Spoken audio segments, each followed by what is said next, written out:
Assalamu alaikum dear students, hopefully you all are fine. Welcome to the online class of English class 3. Dear student, as you know that in the previous video we have started the poem and the name of the poem was The Playtime. So we have done page number 22 and now we are continuing the poem and today we are explaining page number 22. So dear students, हमने half poem उस दिन की video में कर ली थी. आज हम इसको कंटिन्यू करेंगे नेक्स्ट पेज पे जो कि है पेज नंबर 22 पे. So start. I did not notice the beast beady eye opening slowly my dad could be sly. ये जो स्टूडेंट डियर स्टूडेंट्स, ये जो बच्ची थी वो स्टोरी के बारे में बता रही थी और पोएम के बारे में जिन्होंने एक गेम इमेजिन की थी जिसमें उन्होंने 2 सेब तोड़ने थे.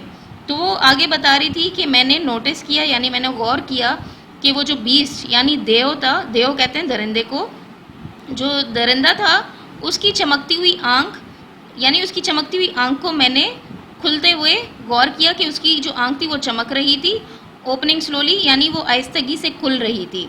तो कहती है कि मैंने गौर किया कि उस देव की आँख जो होती वो आहिस्तगी से खुल रही थी और चमक रही थी. जब धूप में आप अक्सर देखते हैं तो आपकी आइज़ में शाइनिंग फील होती है. माई डैड कुड बी स्लाई, और कहती है कि वो जो देव थी उन्होंने इमेजिन किया था कि हमारे फादर जो हैं वो हमारी गेम में विलन होंगे यानी देव होंगे. तो कहते हैं कि वो मेरे वालिद जो थे वो आंख स्लोली खोल रहे थे यानी कि वो चकमा दे रहे थे या चलाकी कर रहे थे. स्लाई कहते हैं चलाकी करना. I reached out my hand and captured the gold. मेरा हाथ पहुंच गया था यानी उस एप्पल जो थे, इन्होंने कहा था कि एप्पल हैं वो सोना है. तो कहती है कि मेरा हाथ जो है वो सोने तक पहुँच गया था और मैंने सोने को पकड़ लिया था. I was almost back when a hand took hold. मैं तकरीबन वापस मुड़ने ही वाली थी कि एक हाथ ने मुझे दबोच लिया या पकड़ लिया. It grabbed at my shirt and made me yell. उसने मुझे मेरी कमीज़ से पकड़ लिया और मुझे चिल्लाने पे या चीखने पर मजबूर कर दिया. My sister looked up and she screamed as well. मेरी बहन ने ऊपर देखा और वो भी मेरी तरह डर कर चिल्लाई. आह द मॉन्स्टर, यानी उसकी सिस्टर ने ये कहा कि आह दरिंदा, the beast has got you now. इस दरिंदे ने तुम्हें अब पकड़ लिया है, उसकी बहन ने उसको कहा. I had to escape but I don't know how. कह रही थी कि मैंने फ़रार होना है लेकिन मुझे नहीं पता कि मैं कैसे फ़रार हूँ. My sister flu in and started a fight. मेरी बहन आई एकदम से और उसने लड़ाई स्टार्ट कर दी. किसके साथ? उस दरिंदे के साथ.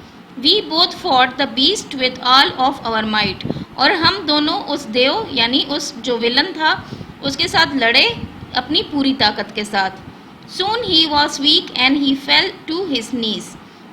जल्द ही वो कमज़ोर पड़ गया और अपने घुटनों पर गिर गया. Our dad could act well and he like to please. मेरे वालिद ने बहुत अच्छी अदाकारी की और उनको पसंद है हमें खुश करना. We escape to our safe place by the shade. हम फरार होकर महफूज जगह पर आ गए थे जो कि हमारा चमन था यानी उनका जो लॉन था. The beast was defeated. और वो जो देव था उसको शिकस्त हो गई थी यानी वो हार गया था. एंड हंग हिज हेड, और उसने अपना सर लटका दिया. He return to settle in his dark lair. और वो वापस चला गया अपने तारीक गुजार की तरफ. Actually just the old golden chair. दरअसल में वो वापस चले गए कहाँ पर? अपने पुराने चमन की कुर्सी पर. We spies had won. हम दोनों जासूस जीत गए. The mission complete. और जो मुहिम थी वो मुकम्मल हो गई. We munched on our apples. हमने सेब खूब चबा कर खाए. Oh what a treat. ओह बहुत मज़े के थे.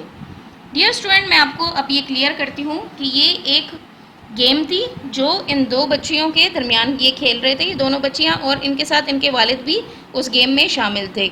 तो इन दोनों को ये टास्क मिला था कि इनमें से एक ने उसको ये टास्क मिला था, मिशन मिला था कि इसने दरख्त से सेब तोड़ने हैं और इसने उन दरख्त के सेबों को कहा था कि वो सोना है. तो इस आप मुझे फर्स्ट पिक्चर में मैं आपको दिखा देती हूँ कि ये जो एप्पल थे इसने कहा था कि ये सोना है और मुझे ये हासिल करना है. और इस पिक्चर में इनके जो वालिद थे वो विलन थे यानी वो बीस्ट बने थे और इस बीस्ट से छुपकर इन्होंने ये एप्पल तोड़ने थे.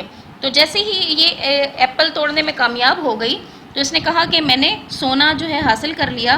तो इनके फादर ने इनको पकड़ लिया. फिर इन दोनों ने अपने फादर के साथ जो है लड़ाई की और इनके फादर ने ऐसी एक्टिंग की कि वो हार गए। तो उसके बाद इन्होंने एप्पल लेकर ये चले गए और इन्होंने एप्पल जो है खूब इंजॉय करके खाए। सो ये एक इमेजिनेटिव जो थी गेम थी, जिस तरह कि आप इमेजिन करते हैं कि दो बंदे जो है जासूस बन जाते हैं, एक विलन बन जाता है। अक्सर बच्चे इस तरह की गेम्स खेलते रहते हैं। तो इसी तरीके से इन्होंने भी ये जो पोएम थी जो कि क्लैरी हॉर्सबर्ग ने लिखी थी, इन्होंने इसी तरह की एक इमेजिनेटिव गेम जो थी आपको शो की है इस पोएम में। Hopeful you like this poem. मुझे तो बहुत अच्छी लगी, आपको भी अच्छी लगी होगी। और काफ़ी इमेजिनेटिव थी पोएम, काफ़ी क्रिएटिव थी। तो इस तरीके से आप अगर आप लोग जो है आउटडोर गेम्स खेलना पसंद करेंगे तो आप इस तरह की इमेजिनेटिव गेम्स जो हैं खुद से बना सकते हैं। सो डियर स्टूडेंट, हमारी जो पोएम थी वो कंप्लीट हो चुकी है, जिसका नाम था द प्ले टाइम। और hopeful you like it. So now stay blessed, take care, अल्लाह हाफिज़।